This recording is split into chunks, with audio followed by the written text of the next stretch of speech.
pain. That was the first thing Naomi Clarke felt when consciousness dragged her back, sharp and pulsing at her right temple. Then fear. Her wrists burned. Zip ties cut into skin. Her shoulders screamed from being wrenched behind her back. Cold concrete pressed against her cheek, and voices, male, speaking rapid Korean in the shadows beyond the single hanging bulb. "그녀를 어떻게 할 거야?" What do we do with her? Naomi's blood turned to ice. She understood every word. "간단히, 죽여." Simple, kill her. Her eyes flew open. The warehouse came into focus. Rusted metal, broken windows, the smell of oil and something darker. Blood, maybe. Footsteps, expensive shoes on concrete, echoing like a death march. A figure stepped into the light. Older Korean man, 60s, tailored suit that cost more than her yearly rent. Cold eyes that had seen too much death to be bothered by one more. He crouched in front of her, tilting his head like she was a curious insect. "You speak English?" His accent was thick but clear. Naomi's throat closed. She managed a nod. "Good," he smiled. It didn't reach his eyes. "Then you understand. Wrong place, wrong time, little bird. Nothing personal." He stood, pulled a gun from his jacket, aimed it at her forehead. "Wait." The word came from the shadows, deep, commanding, younger. Another man stepped forward, and Naomi's breath caught despite the terror. He was younger, early 30s, tall and lean in a black suit that fit like a second skin. Sharp cheekbones, dark eyes that assessed her with an intensity that made her skin prickle. Black hair styled with casual perfection. Dangerous. Undeniably, lethally dangerous. But when he looked at her, something flickered in those eyes. Something almost human. Hyungnim, he said to the older man. "Let me handle this." The boss didn't lower his gun.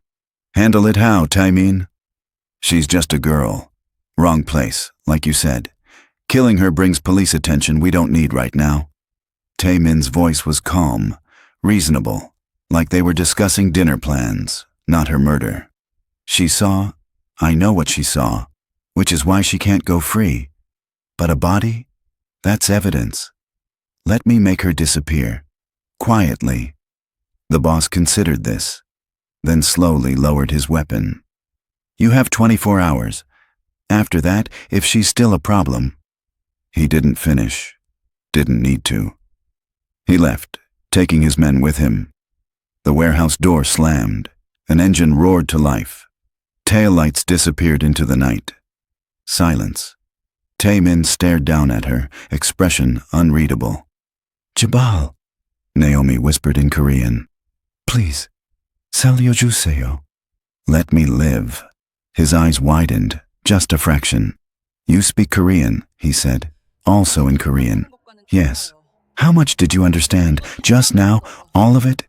She could lie, but something told her lies would get her killed faster. "Everything," she admitted. He closed his eyes briefly. When he opened them, something had shifted. "Then you know," he said quietly. "You just became my problem." He crouched, pulling a knife from his boot. Naomi flinched, but he just cut the zip ties. "Get up," he ordered. She tried. Her legs were numb, uncooperative. She stumbled. He caught her, strong hands on her arms, steadying her. This close, she could smell his cologne. See the faint scar cutting through his left eyebrow. "Can you walk?" I think so." "Good. Because we're leaving, and if you try to run—" He let the threat hang. "I won't," she promised. Smart girl. He guided her toward a black SUV, and Naomi realized with sinking dread, she wasn't being rescued. She was being taken. Fall in love across cultures. Seoul Heart Stories brings you passionate Afro-Korean romance, billionaire CEOs, dangerous mafia bosses, and K-drama-inspired love stories that will make your heart race. Subscribe for your next obsession. Koreatown, Los Angeles, 11:47 p.m. Naomi wiped down the last table at Seoul Brew Coffee, her back aching from the double shift. 27 years old, plus-sized and perpetually exhausted. Living the dream she'd been sold. Get a degree, work hard, succeed. Except her Korean language and culture degree had landed her exactly nowhere. Nobody's hiring Korean translators without experience, they all said. How do I get experience if nobody will hire me? She'd asked. The answer, apparently, was student loan debt and minimum wage coffee shop work. She'd applied to teach English in Korea. Rejected. Too many applicants. Corporate translation jobs. Rejected. Needed business Korean, not academic. Even Korean companies in LA wanted someone more connected to the community. Translation, actually Korean. So here she was, making lattes, practicing her Korean with elderly ajumas who smiled and complimented her pronunciation before leaving 50-cent tips. Her phone buzzed. Mom! Mom, did you send this month's payment? Naomi's stomach dropped. The medical bills, always the medical bills. Naomi, going out tomorrow, promise. A lie. She was 3 months behind. The collection agencies were calling. She locked the front door, killed the lights, grabbed the trash bags. The alley out back was dark, sketchy, but it was faster than going around front. She pushed through the back door, bags in hand, and froze.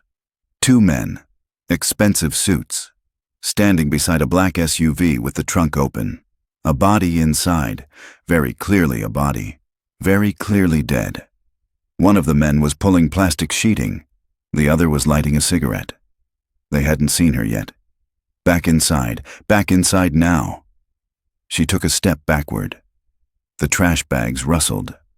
Both men's heads snapped toward her. Their eyes met hers. Run. Naomi dropped the trash and ran. Geogi Sao! Stop! One of them shouted. She didn't stop. Down the alley. Left onto the main street. Her lungs burned. Her body, built for comfort, not speed, protested every step. But fear was an excellent motivator. Behind her, pounding footsteps, fast, professional.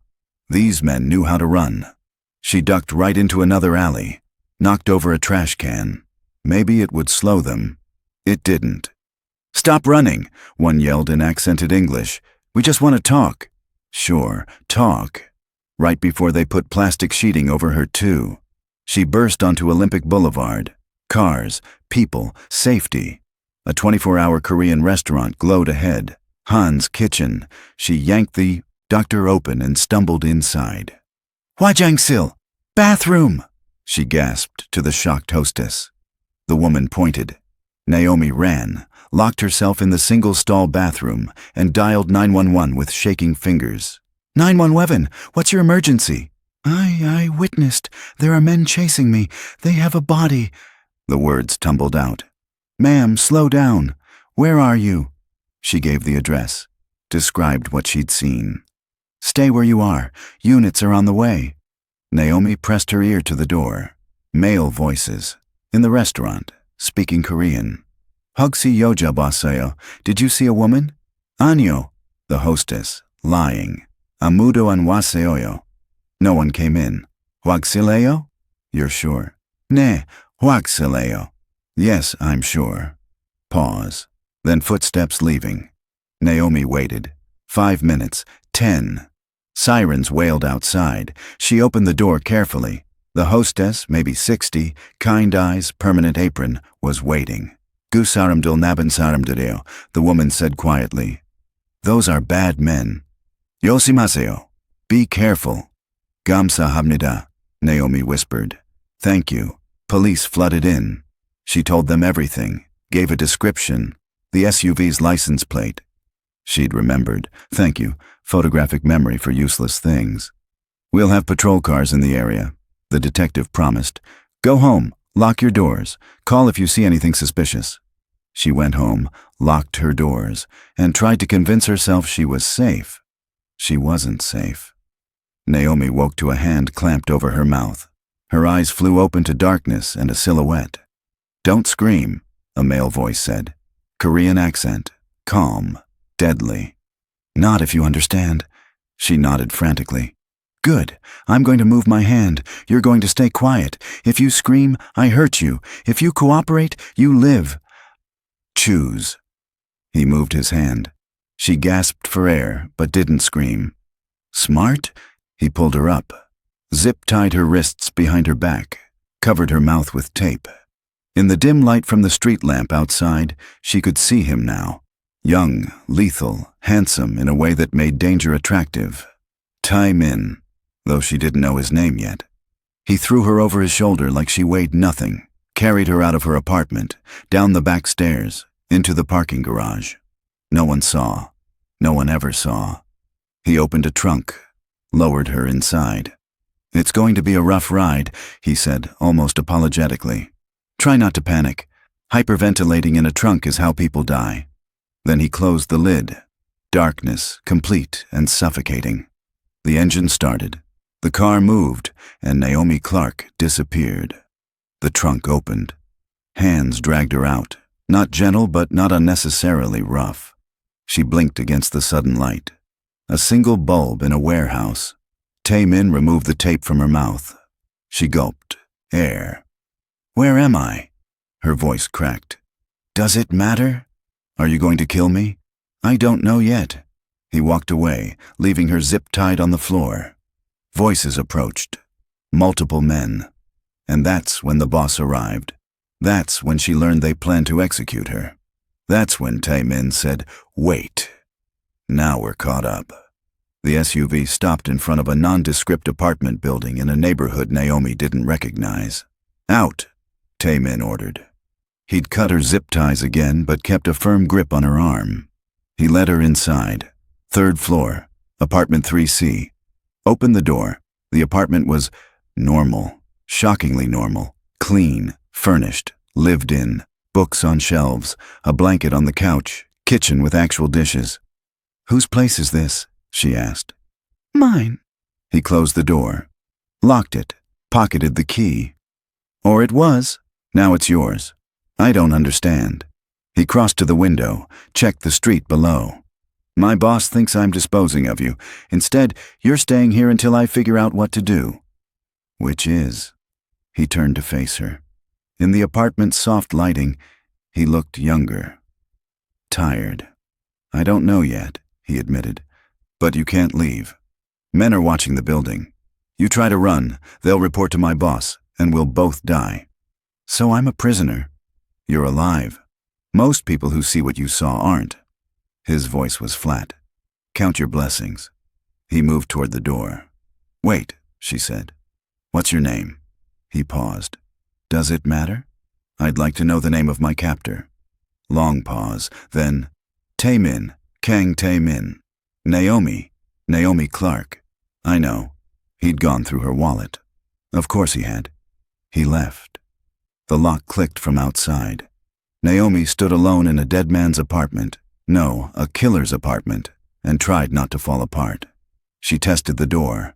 Locked solid. Windows, barred from the outside. Subtle but there. She was trapped. Her phone. She needed her phone. Gone. He'd taken it. The apartment had a landline. She grabbed it. Dead. Disconnected. Damn it. She threw it across the room, then sank onto the couch and cried.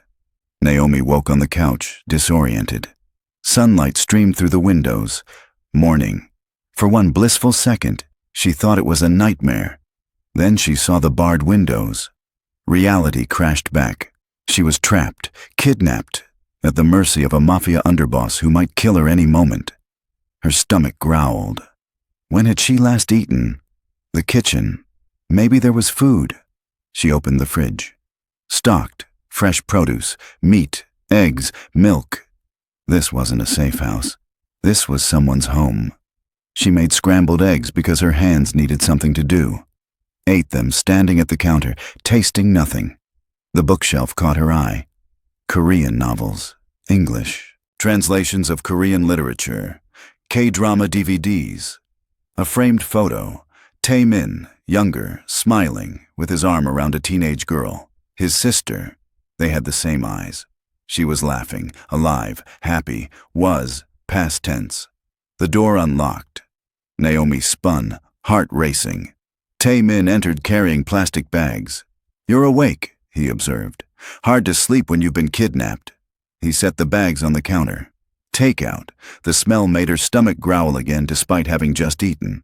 "Korean food," he said. "I didn't know what you liked, so I got variety." "Why? Why what? Why feed me? Why care if I like the food? You're going to kill me anyway." He was quiet for a moment. Then, "If I was going to kill you, you'd already be dead." "Then what are you going to do with me?" "I told you, I don't know yet." He started unpacking. Jjajangmyeon, tteokbokki, kimbap. "Eat. You need your strength." "For what? My execution?" His jaw tightened. "Eat, Naomi." The use of her name, casual, almost familiar, was jarring. They ate in tense silence at the small kitchen table. Finally, she asked in Korean, "내가 번개를 잊을 수 있다고 믿으면 날 보내줄 거야?" "If you believed I could forget what I saw, would you let me go?" He looked up, surprise flickering across his features. "당신 한국말 잘하네요," he said. "Your Korean is very good." 대학에서 전공했어요? "I majored in it at university." "Why?" She shrugged. "I loved the language, the culture. K-dramas got me interested. Then I took a class, and..." She trailed off. "Stupid dream, I guess. Thought I'd work as a translator, teach English in Korea. Something meaningful. What happened? Life, debt, reality." She picked at her food. "Turns out nobody wants a black girl who speaks Korean. Not Korean enough for Korean companies, not white enough for everyone else." Something shifted in his expression. Understanding, maybe. "I know what that's like," he said quietly. "Never quite fitting." "You're Korean. How would you..." "I was born in Korea, raised in America. Moved back to Korea for high school. Now I'm here again." He set down his chopsticks. "Too American for Korea. Too Korean for America. Never quite home anywhere." Their eyes met. And for just a moment, captor and captive. They were just two people who understood what it meant to exist in the spaces between. Then he stood. "I have to go. Don't try to leave." "Where would I go? You said you have men watching." "I do." He moved to the door, then paused. "The girl in the photo, my sister, Soo Jin. You remind me of her." "Where is she?" Naomi asked, though something in his voice told her she didn't want to know. "Dead." The word was hollow. She witnessed something she shouldn't have. 3 years ago, they killed her to keep her quiet. Understanding crashed over Naomi like a wave. "That's why you won't kill me," she whispered. "That's why you're still breathing," he confirmed. Then he was gone, and Naomi sat alone in a dead girl's shadow, wondering if that would be enough to keep her alive. Time became strange in captivity. Tae-Min came daily, sometimes twice, always with food, books, DVDs. "I'm not a monster," he said when she asked why he bothered. "You kidnapped me. To save your life. Am I supposed to thank you? No, but you could stop looking at me like I'm going to kill you in your sleep." Except she'd stopped looking at him that way around day 3. Maybe it was Stockholm Syndrome. Maybe it was loneliness. Maybe it was the way he never touched her unnecessarily, always kept his distance, treated her less like a prisoner and more like a guest who simply couldn't leave. They talked, a lot, too much, about everything, nothing, Korea, America, family, dreams they'd given up. He told her about Soo Jin, how she'd wanted to be a doctor, how she'd laughed at his jokes even when they weren't funny, how he'd failed to protect her. "I was supposed to watch her that night," he said, voice rough. "But I had business, boss's orders. She went out alone, wrong place, wrong time, just like you. It wasn't your fault," Naomi said softly. "Wasn't it? I'm the one who brought this life home. She died because of who I am. And I'm alive because of who you are." His eyes met hers, dark and haunted, and holding too many ghosts. "For now," he said. They watched K-dramas together in the evenings. She explained cultural nuances he'd forgotten after years in America. He translated slang she'd never learned in textbooks. They laughed, Actual laughter. She taught him English idioms. He taught her Korean curse words Ajumas definitely hadn't taught her. "This is insane," she said one night. "What is?" "This. Us. I'm your prisoner, but we're sitting here watching rom-coms like this is normal. Would you prefer I chain you to a wall? I'd prefer you let me go." His smile faded. "I can't." "Can't or won't?" "Both." He turned to face her fully. "My boss has people everywhere. You walk out that door, you're dead within 24 hours, probably less. So I just stay here forever. I'm working on it." "Working on what?" "A way out, for both of us." "You want out?" He laughed bitterly. "You think I chose this life? I was 14 when my father died in debt to the wrong people. They gave me a choice, work for them or watch my mother and sister die. Some choice." "I'm sorry," Naomi said. "Don't be. I made my choices. But you—" He looked at her with something that might have been regret. "You're innocent. You shouldn't be here." "But I am here." "Yes. With you." "Yes." The air between them thickened. "Tae-Min," she started. "Don't," he said quietly. "Don't say whatever you're about to say." "Why not?" "Because this—" He gestured between them. "This is Stockholm Syndrome. Trauma bonding. You don't actually feel what you think you feel." "How do you know what I feel?" "Because I feel it too. And I know it's wrong." He stood abruptly. "I have to go." He left before she could respond.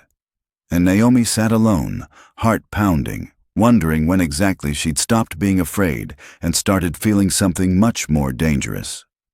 Day 7. Naomi was losing her mind. The apartment was comfortable, safe even, but it was still a cage. She needed out, needed air, needed something other than these four walls and her captor's sad eyes. When Tae-Min arrived that evening, she was pacing. "Let me out," she said without preamble. "You know I can't—" "Not free, just outside, a walk, 30 minutes. I'll wear a disguise, stay close to you, whatever you need, but I can't stay in here anymore." He studied her, the desperation in her eyes, the restless energy. "Please," she added. He shouldn't. It was dangerous, reckless. But he saw what captivity was doing to her, saw the way the walls were closing in.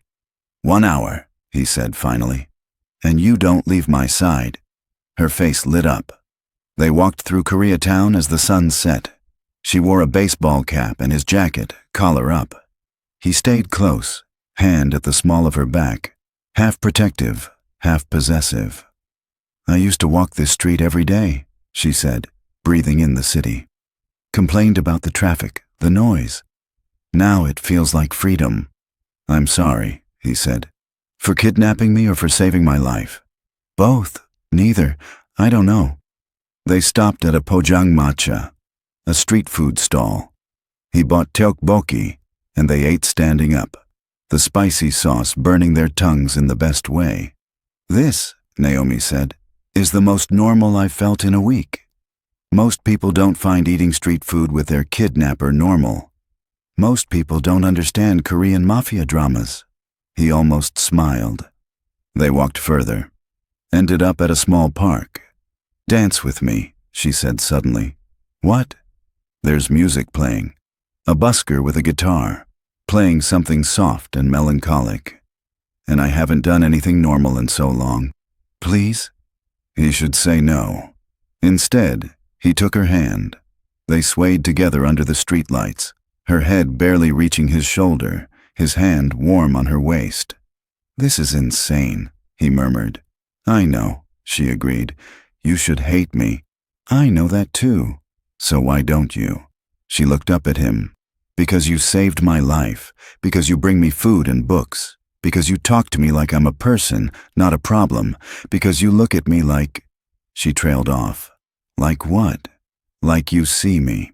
His hand tightened on her waist. "Naomi, do you know how rare that is? Being seen, not judged for my body, my race, my impossible situation, just seen as me." "You barely know me," he said roughly. "I know enough. I'm a killer, a criminal. You're also kind, haunted, trapped in a life you never wanted, just like me. This is wrong, he said, but he was pulling her closer. I know. We can't. I know. Naomi. She kissed him. Or he kissed her. It didn't matter. What mattered was the way his hand slid into her hair, the way she pressed against him like she could merge into his skin, the way the world fell away until there was only this. Captor and captive, killer and witness. Two broken people finding something like hope in each other. When they finally broke apart, both breathing hard, he pressed his forehead to hers. We can't go back from this, he said. I know. It complicates everything. I know. I'm still not letting you go. I know. She smiled against his lips. Take me home, Tae-Min. So he did. They barely made it through the apartment door before they were on each other again, hands desperate, mouths hungry, like they'd been starving and finally found sustenance. We shouldn't, Tae-Min said between kisses. Probably not, Naomi agreed, pulling his jacket off. This is a terrible idea. The worst. She worked on his buttons. Naomi, shut up and kiss me. So he did. He backed her toward the bedroom, hands mapping her curves with a reverence that made her breath catch. You're beautiful, he murmured against her neck. I'm not, she started. Don't. He pulled back to look at her. Don't do that. Don't diminish yourself. I'm plus-sized, fat, not what most men. You're perfect, he said fiercely. Every curve, every inch, perfect. Her eyes burned with unexpected tears. You're only saying that because you are. He cupped her face. Because the first time I saw you in that warehouse, I thought you were the most beautiful woman I'd ever seen. Because every day since, you've been brave and smart and kind, despite having every reason to be cruel. Because when you smile, it lights up the room. Because... She kissed him to stop the words, to stop herself from falling completely. Too late. He undressed her slowly, kissing every revealed inch of skin, worshipped her body with his hands, his mouth, his whispered Korean endearments she barely heard through the haze. Dangsini olmana aramdaunji morigisoyo, he murmured. You don't know how beautiful you are. Boyojuo, she breathed. Show me. So he did. Took his time, made her feel cherished, desired, seen in a way she'd never been before. When he finally moved inside her, she wrapped her legs around his waist and held on like he was her anchor in a storm. Look at me, he commanded softly. She did. And in his eyes, dark and intense and burning, she saw everything. Desire, yes, but also tenderness, protectiveness, and something that looked dangerously close to love. You're mine, he said, not a question, a claim. Yes, she gasped. Say it. I'm yours. And I'm yours, he promised against her lips. For however long we have. It should have been a red flag, that qualifier. For however long we have. But Naomi was too far gone to care. Afterward, they lay tangled together, sweat cooling on skin. Naomi's head rested on his chest, listening to his heartbeat slow. I have a confession, Tae-Min said quietly. Oh God, you're married. He huffed a laugh. No, worse. She propped up on one elbow to look at him. Worse than married? I told my boss you're dead. Her blood went cold. What? 2 days ago, he asked about you. I told him you were handled, eliminated, body disposed of. Why would you? Because it was the only way to keep you safe. He sat up, running a hand through his disheveled hair. As long as you're alive and he knows it, you're a threat. But if you're dead, I'm not a threat anymore, she finished. Exactly. So what does that mean? It means you can never be Naomi Clarke again. Not publicly, not where anyone from my world can find you. The weight of that settled over her like a shroud. My mom, she whispered. My friends, my life. I know, I'm sorry. He pulled her close. I'm going to fix this. I'm going to find a way to get you out, get us both out, but it's going to take time. How much time? I don't know. She should be angry, terrified, heartbroken. Instead, She just felt tired. "Hold me," she said. So he did, and they fell asleep in each other's arms. Two people trapped in an impossible situation, pretending just for tonight that love was enough. Okay, I need to pause for just a second because, are you feeling this? Naomi and Tae-Min's story is intense. Captor and captive falling in love, the impossible situation, the way he sees her when no one else does. Drop a comment right now and tell me, is this Stockholm Syndrome or real love? Are you team it's real or team girl run? I'm dying to know what you think. And where are you watching from? Comment your city or country. Soul Heart Stories family spans the globe. If you're hooked on this story, smash that like button. And if you're new here, subscribe because I drop a brand new Afro-Korean romance every single day. Tomorrow's story is going to wreck you emotionally. You don't want to miss it.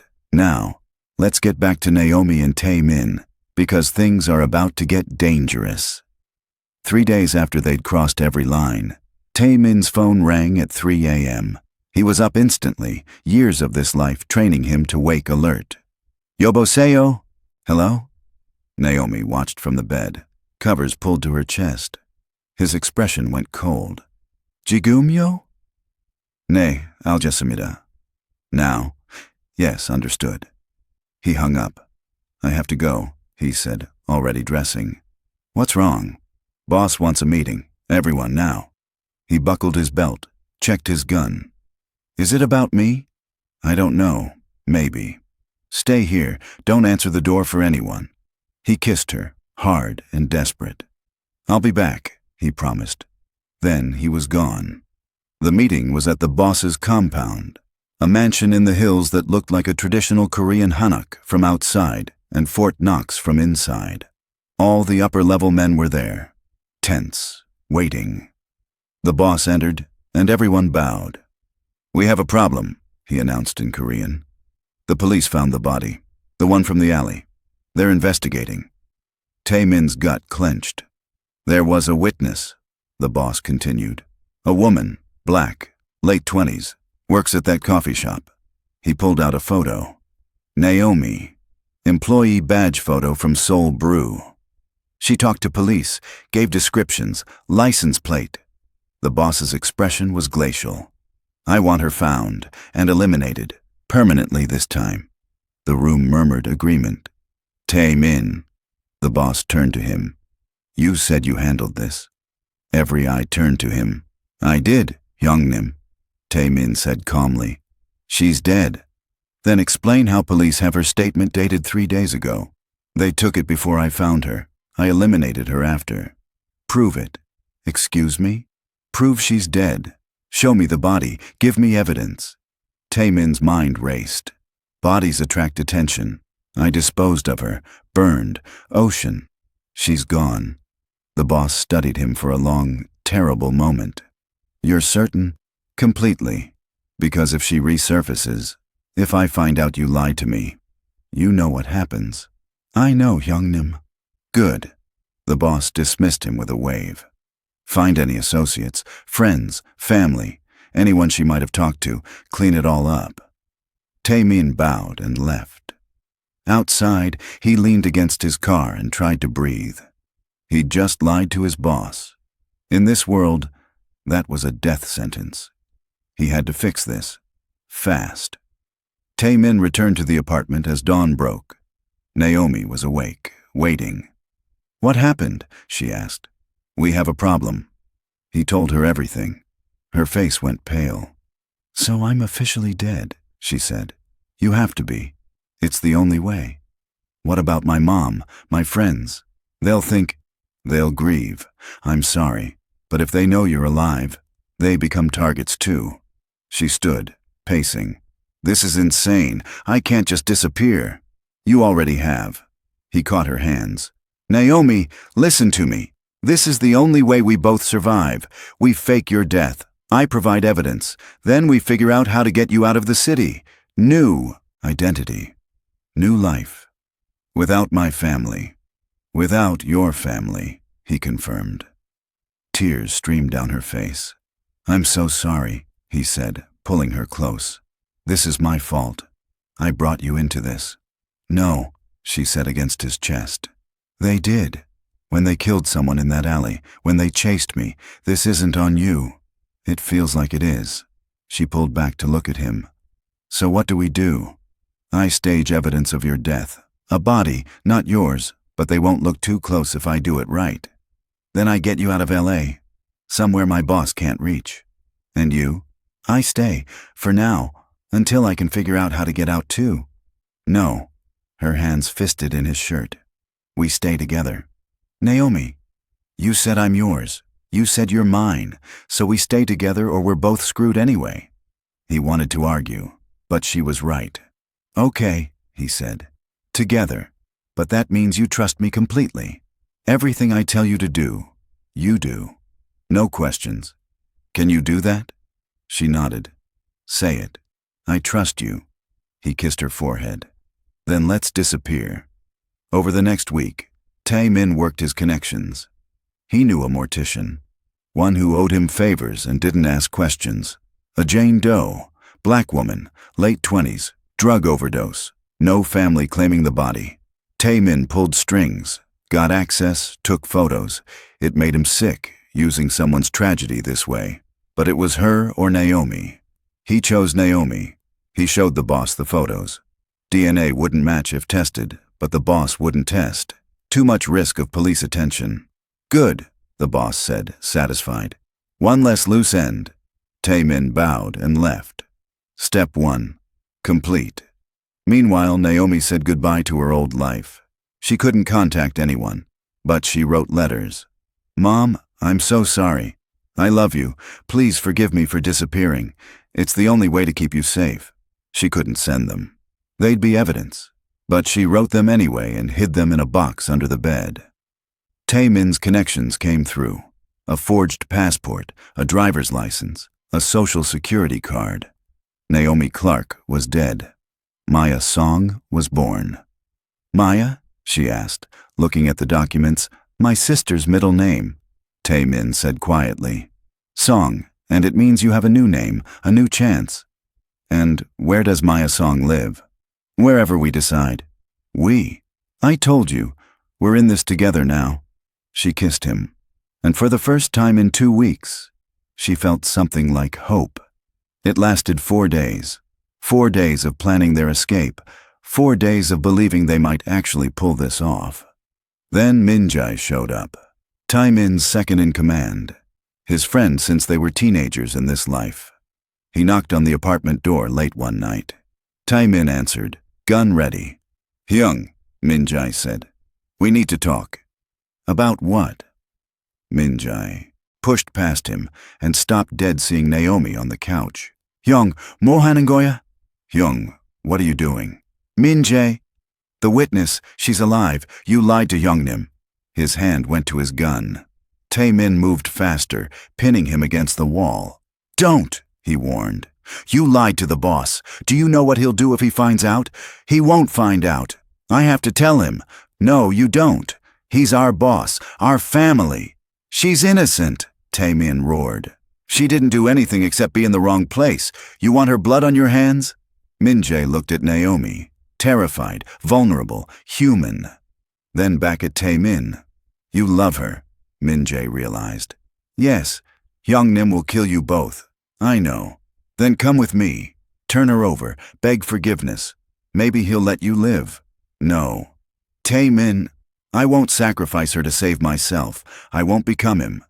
Min-jae's expression crumpled. I can't not tell him. He'll know I knew and didn't report it. He'll kill me too. Then don't tell him. I can't lie to Hyungnim. Then we have a problem. They stared at each other, brothers in arms, now on opposite sides. I'll give you 12 hours, Min-jae said finally. Run, far, and pray he never finds you. He left. Tae-Min locked the door and turned to Naomi. Pack, now, we're leaving. They had 1 bag each, cash, fake IDs, guns. Tae-Min hot-wired a car 3 blocks away. Where are we going? Naomi asked. Away. That's all that matters. They drove through the night, headed east, away from LA, away from the boss's reach. Naomi kept checking the mirrors. Are they following us? Not yet, but they will be soon. His phone rang. The boss. He didn't answer. It rang again and again. Finally, he answered. "Nee, Hyungnim." "Yes, Hyungnim." "Where are you?" The boss's voice was cold. "Handling business." "Min-jae told me an interesting story." Tae-Min's blood turned to ice. 12 hours. Min-jae had given them 12 hours. It had been 6. "I can explain. The witness is alive. You lied to me. You betrayed your family for some woman." "Hyungnim." "I'm going to find you, Tae-Min. And when I do, I'm going to kill her in front of you. Then I'm going to kill you, slowly." The line went dead. Naomi was staring at him, face pale. "He knows," Tae-Min said unnecessarily. "What do we do?" "We run faster." He pressed the gas pedal to the floor. They ditched the car in Arizona, stole another, kept moving. 3 days of gas station food and cheap motels. 3 days of looking over their shoulders. "We can't run forever," Naomi said. "I know. So what's the plan?" Tae-Min pulled out a phone, not his. A burner, dialed a number. "Who are you calling?" "The only person who can help us." The line. Connected. "FBI, Agent Harrison speaking." Naomi's eyes went wide. "My name is Kang Tae-Min," Tae-Min said in English, "and I want to make a deal." "Your FBI?" Naomi asked for the 5th time. They were now in a safe house. Actual FBI safe house. Agents outside. Protection. "No," Tae-Min said. "I'm a CI. Confidential informant. Have been for 2 years." "Why didn't you tell me?" "Because the fewer people who know, the safer everyone is." Agent Harrison, 50, grizzled, looked like he'd seen everything twice, sat across from them. "You've got balls, I'll give you that," he said. "Calling me with your boss hunting you." "I need a deal," Tae-Min said. "Witness protection for both of us." "In exchange for?" "Everything. Names, locations, operations. I'll testify. Wear a wire, whatever you need. Just keep her safe." Harrison looked at Naomi. "You're the witness from the alley killing?" "Yes," she confirmed. "We thought you were dead." The medical examiner said, "He faked it," Naomi said. "To protect me. By kidnapping you. By saving me," she corrected. Harrison studied them both. "This is a mess." "I know," Tae-Min said. "But I can give you the entire organization, 20 years of operations, names you've been chasing for decades. I just need you to promise me she's safe. Whatever happens to me, she's safe." "What about you?" Naomi demanded. "What happens to you?" "I testify, then witness protection if I'm lucky. Prison if I'm not." "No." "Naomi, I've done things, terrible things. I might deserve prison. You saved my life, after ending others. That wasn't you. That was survival." "Was it?" He touched her face gently. "I don't know anymore. But I know you deserve a life, a real one, and I'm going to make sure you get it." Harrison cleared his throat. "I need to make some calls. You two sit tight." He left. Naomi turned to Tae-Min. "You were going to let me think you were a criminal forever," she said. "It was safer." "For who?" "For you." "I don't need you to protect me from the truth." "Yes, you do." He stood, pacing. "You want to know the truth? Fine. I joined this organization when I was 14. I've killed people, Naomi. Not in self-defense, not by accident. I've murdered on orders, disposed of bodies, ruined lives. The FBI recruited me after Soo Jin died and offered me a way out if I cooperated. So I have been, for 2 years. Gathering evidence, recording conversations, setting up my own boss for a fall. And you know what? I'm still a killer. Being a rat doesn't change that."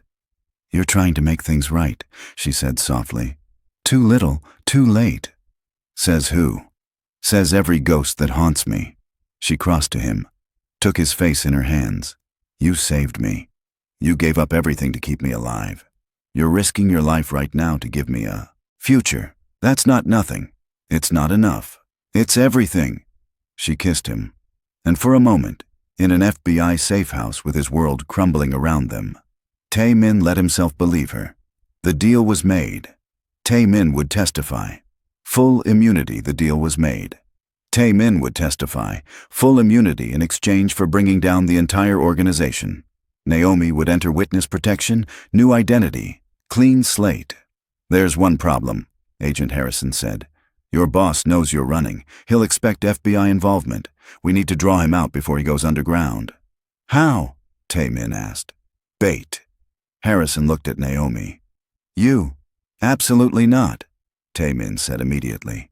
"Hear me out. We leak your location. He comes for you. We're waiting. Arrest him, his top people. Clean sweep."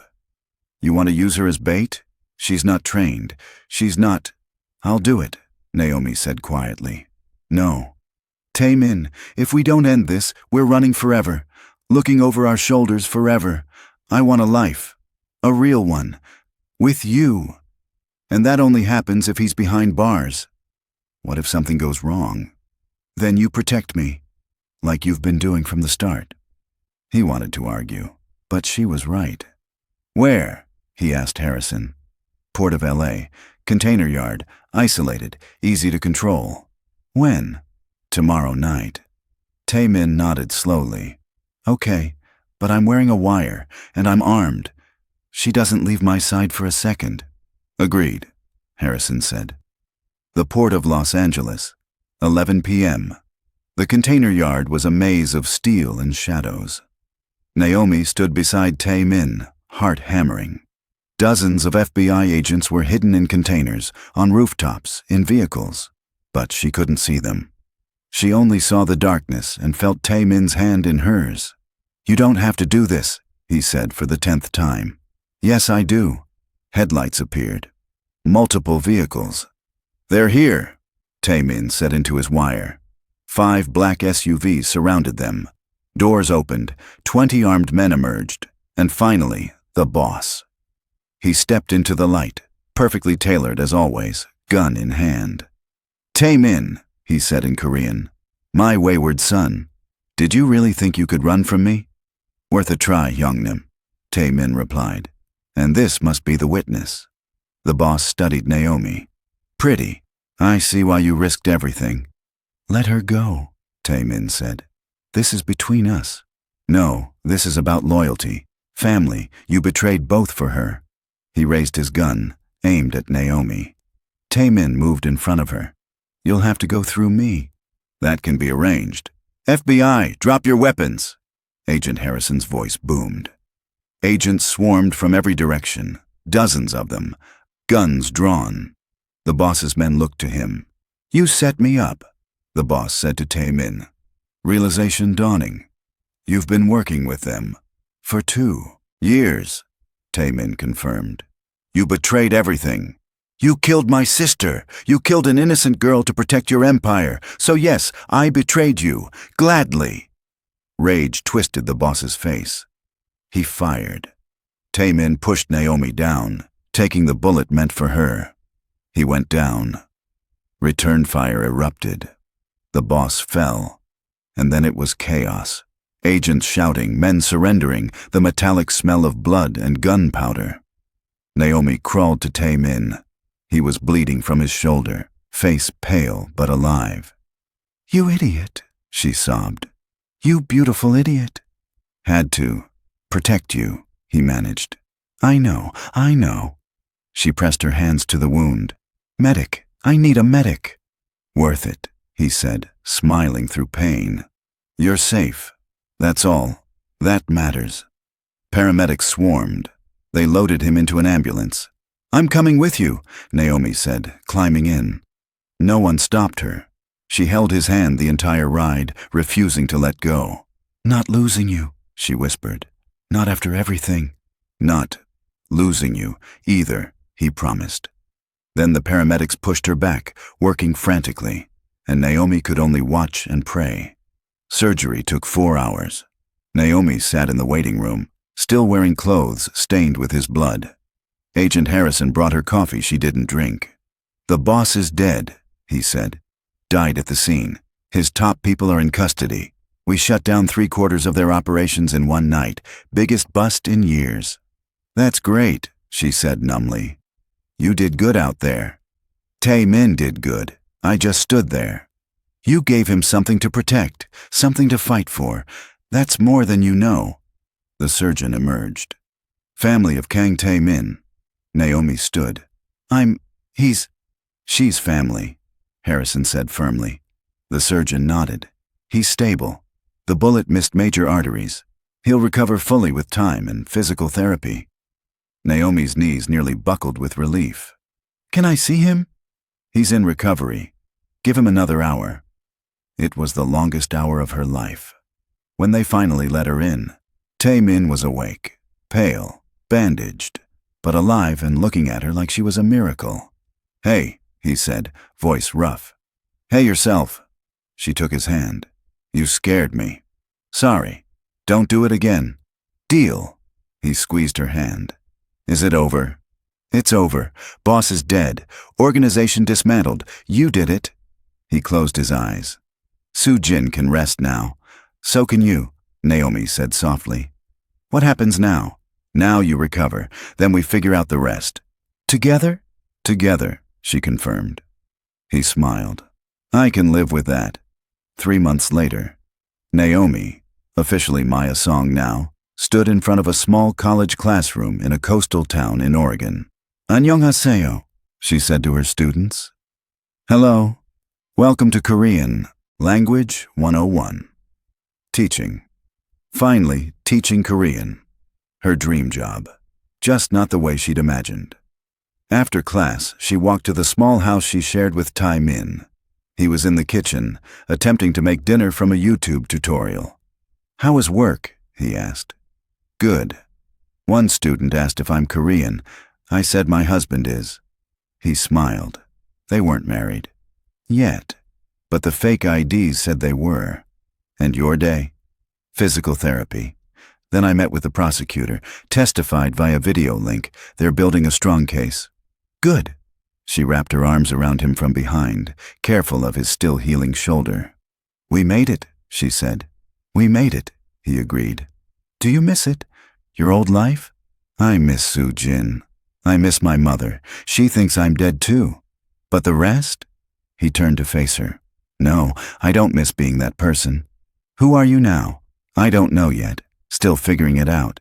He cupped her face. But I know I'm yours. That's enough for now. I love you, she said. I love you too. They kissed. And in this small house in a small town, two people who'd been dead to the world found a way to live again. The courthouse was small, local, nothing like the grand wedding Naomi had once imagined. But when Tae-Min took her hand in front of the judge, really hers now, legally, permanently, she couldn't imagine anything more perfect. I do, she said. I do, he echoed. I now pronounce you husband and wife. He kissed her, gentle and reverent and full of promise. Outside, Agent Harrison waited with a grin. Congratulations, Mr. and Mrs. Song. Thank you, Naomi said. For everything, for believing us, for helping us. You two earned it. Speaking of, he handed Tae-Min an envelope. What's this? Immunity agreement, signed, sealed, delivered. Your testimony put away the entire network. As of today, you're officially free. No charges. Clean slate. Tae-Min's eyes widened. I'm free. You're free. He looked at Naomi, wonder in his expression. We're free, she corrected. We're free, he repeated, starting to smile. They drove to the coast, stood on the beach as the sun set, waves crashing around their feet. A year ago, I was kidnapping you, Tae-Min said. Best worst thing that ever happened to me. You're insane. Probably, but I'm your kind of insane. He laughed and pulled her close. What now? He asked. We can be anyone, go anywhere, fresh start. I want to stay here, Naomi said. I like teaching, like this town, like our little house and our quiet life. It's not exciting. I've had enough excitement for 3 lifetimes. Fair point. He kissed her forehead. Maya Song, boring Oregon life it is. One thing though. What? I want to visit my mom, not as Naomi, as Maya, a Korean language teacher who wants to interview elderly community members about their immigration stories. Harrison said he could arrange it. You're sure? I need her to know I'm alive. Even if she can't know it's me, I need to see she's okay. Okay, he said softly. We'll make it happen. Thank you. They stood together as the sky turned gold and pink and purple. Two people who'd been dead. Two people who'd found life in the most impossible way. I love you, Kang Tae-Min, Naomi whispered. I love you, Naomi Clarke song, he whispered back. And for the first time in both their lives, they felt truly safe, truly free, truly home. And that is Naomi and Tae-Min's story, from kidnapping to forever love. Okay, I need to know. What was your favorite moment? The warehouse opening, the first kiss in the park?